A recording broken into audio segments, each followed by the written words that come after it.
त्यामध्ये एक कीड आहे मँगो स्टेम बोरर किंवा मँगो ट्रंक बोरर असं म्हणतो आपण याला, आणि मराठीमध्ये भिरूड कीड म्हणतो. तर याच्याबद्दल आज आपण माहिती घेणार आहोत. तर ही जी कीड आहे तर हिची लाईफ सायकल म्हणजे जीवनक्रम कसा आहे, त्याच्यानंतर याचं कंट्रोल कसं करायचंय आणि हे आंब्याच्या खोडामध्ये किंवा फांदीमध्ये आहे का नाही कशी ओळखायची, याच्याबद्दल आज आपण पूर्ण माहिती घेणार आहोत. आणि याचं कंट्रोल कसं करायचं याच्याबद्दल पण आपण पूर्ण माहिती घेणार आहोत. तर सर्वात प्रथम याचा जो जीवनक्रम आहे तर 1 ते 2 वर्षापर्यंत ही कीड आंब्याच्या झाडामध्ये राहू शकते. म्हणजे याचा जीवनक्रम 2 वर्षापर्यंत चालू शकतो. भुंगा जो आहे तर याच्यावर अंडे देत असतो टोकरून. ह्या खोडावर किंवा फांदीवर त्यांनी एकदा अंडे दिलं तर आळी त्यातून 7 ते 14 दिवसात आळी बाहेर निघते. आणि आळी बाहेर निघल्याच्या नंतर दमादमाने टोकरून साल खाते. हे पहा इथं पूर्ण साल खाल्लेली आहे आणि भुसकट इथं खाली पडलेलं आहे, इथं भुसकट पडलेलं आहे. त्याच्यानंतर जशी जशी आळी मोठे होईल तसं तसं आतमध्ये जाऊन इथं असं खोडामध्ये किंवा फांदीमध्ये असं छिद्र करते. हे पहा पूर्ण टेस्टर आपलं मार्तुल आत चाललेलं आहे. हे पहा पूर्ण छिद्र केलेलं इथं असं छिद्र करते. तर आळीचा जो कालावधी आहे तर आळीचा जो कालावधी आहे तो 190 दिवसापर्यंत आळी अवस्था राहते. याच्यामध्ये 190 दिवसानंतर कोश अवस्थेमध्ये आळी जाते. कोश अवस्था 20 ते 25 दिवसापर्यंत कोश अवस्था असते. त्यानंतर त्यामधून भुंगा किंवा बिटल बाहेर येतो. बाहेर निघाल्यानंतर मे महिन्यामध्ये नर आणि मादी असे जे बिटल असतात किंवा भुंगे असतात त्यांचं मिलन होतं. त्यांचं मिलन झाल्यानंतर जून जुलै महिन्यामध्ये ते मादी अंडे घालायला तयार होते. त्यानंतर दररोज एक अंडी घालती मादी आणि झाडाच्या खोडावर ती मादी अंड देते.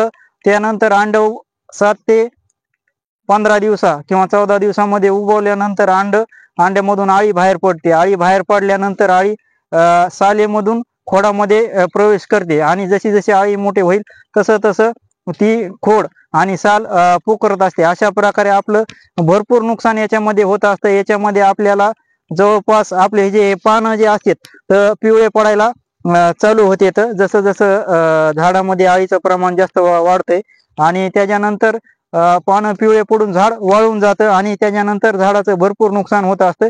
आता आपण पाहू की कशा प्रकारे आपल्याला कंट्रोल करायचे. कंट्रोल करण्यासाठी आपल्याला याच्यामध्ये केमिकली जर कंट्रोल करायचा असेल तर छिद्रामध्ये क्लोरोपायरिफॉस किंवा मोनोक्रोटोफॉस हे 2 औषधापैकी एक औषध वापरायचं आहे. तर प्रति लिटरला 2 ml हे घ्यायचं आहे दोन्हीपैकी एक औषध आणि इंजेक्शननी ते छिद्रामध्ये टाकायचं आहे. कारण की छिद्रामध्ये आळी किंवा भुंगा असतो तो छिद्रामध्ये आपल्याला इंजेक्शनने औषध सोडायचं आहे. औषध सोडल्यावर आपल्याला नंतर ते छिद्र चिखलानी किंवा शेणाने बंद करायचं आहे. त्यामुळे त्याच्यामध्ये गॅस पॉइझन तयार होऊन ते मरून जातं. याऐवजी हाताने जर कंट्रोल करायचा असेल तर त्या झाडाचा जो भुस्सा आहे तो काढायचा आहे. साल जी आळी आहे तर हे आम्ही पूर्ण ही साल जिथं जिथं आळी आहे तर ती पूर्ण साल काढली आणि आळी हाताने मारून टाकलेली आहे. हे पहा इथं पण हे बघा भुस्सा रास्त. तर हे कसं सापडायचं याच्याबद्दल आता आपण माहिती घेणार आहे.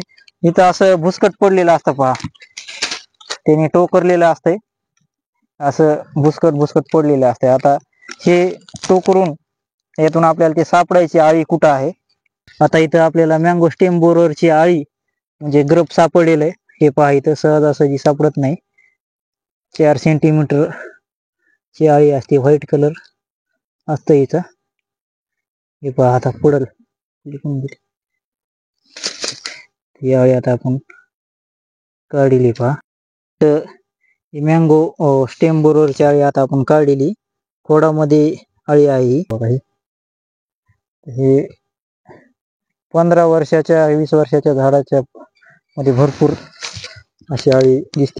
एवढ्या आळ्या आपल्याला सापडतील त्या सापडून आपल्याला मारून टाकायच्यात आणि ज्या आळ्या आपल्याला सापडल्या नाहीत आणि खोडामध्ये जे छिद्र आहेत ते छिद्र आपल्याला मातीने बंद करायचे किंवा शेणाने बंद करायचे. आणि त्याच्या अगोदर बंद करायच्या अगोदर त्याच्यामध्ये आपल्याला क्लोरोपायरिफॉस किंवा मोनोक्रोटोफॉस हे औषध दोन्हीपैकी एक कोणचं पण औषध लिटरला 2 ml घेऊन आपल्याला त्याच्यामध्ये सोडायचं आहे. याऐवजी आपण पेट्रोल किंवा रॉकेल पण सोडू शकतो.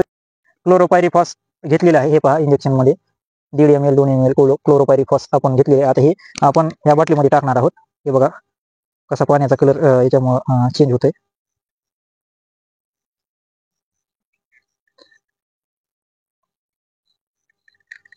गॅस पॉयझन आहे, मोनोक्रोटोफॉस किंवा क्लोरोपायरिफॉस दोन्हीपैकी एक तुम्ही सोडू शकता. सोडल्यानंतर याला चांगलं हलवून घ्यायचं आपल्याला. हे पहा याचा कलर पूर्णपणे बदलला आहे गॅस पॉयझन असल्या कारणाने. आता हे जे छिद्र आहेत झाडामध्ये त्याच्यामध्ये आपल्याला हे इंजेक्शननी पाणी घ्यायचं आहे आणि ते सोडायचं आहे. हे पहा आता पाणी घेतलेलं आपण. डायरेक्ट क्लोरोपायरिफॉस किंवा मोनोक्रोटोफॉस डायरेक्ट इंजेक्शन सोडू नका, पाण्यामध्ये डिझॉल्व करूनच सोडा ते, नाहीतर आपलं झाड जळून जाण्याची शक्यता आहे. आपण क्लोरोपायरिफॉस हे सोडायला लागलेलो आहे त्याच्यामध्ये. हे पाहायचं आता आपल्याला क्लोरोपायरिफॉस हे सोडायचं आहे. हे बघा दमादमाने सोडायचं आहे. आणि हे टाकल्यानंतर हे छिद्र आहे तर आपल्याला चिखलानी किंवा शेणाने बंद करायचं आहे, कारण की ह्याच्यामध्ये जे आहे तर गॅस पॉयझन असते आणि ते गॅस पॉयझन मुळे आळी मरून जाते. मोनोक्रोटोफॉस क्लोरोपायरिफॉस दोन्हीपैकी कोणतं पण वापरू शकता, किंवा पेट्रोल किंवा रॉकेल पण आपल्याला त्याच्यामध्ये वापरायला जमतंय. हे पूर्ण झाड पहा इकडं, हे पूर्ण खाल्लेलं आहे आळीने. पूर्ण आतमधून त्या ग्रबने टोकरून टोकरून पूर्ण झाड खाल्लेलं आहे. खाली पण पूर्ण झाड टोकरून टोकरून खाल्लेलं आहे. आता इथं बारीक बारीक आळ्या पण आपल्याला एखाद्या दिवस असल्यास तर दिसत नाही, त्याच्यासाठी आपल्याला पंपामध्ये क्लोरोपायरिफॉस किंवा मोनोक्रोटोफॉस घ्यायचा आणि पूर्ण जिथे जिथे आपण हे साल काढलेली ही पूर्ण साल आपल्याला चांगल्या प्रकारे धुवून घ्यायची आहे. त्याच्यामुळे चांगलं कंट्रोल भेटतंय. या अळीचं जे जीवनक्रम आहे तो 1 वर्षाचा जीवनक्रम असतो. याच्याबद्दल पण आपण व्हिडिओमध्ये माहिती सांगितली आहे. जर तुम्हाला हा व्हिडिओ आवडला असेल तर लाईक करा, सबस्क्राईब करा आणि शेअर करा माझं चॅनल.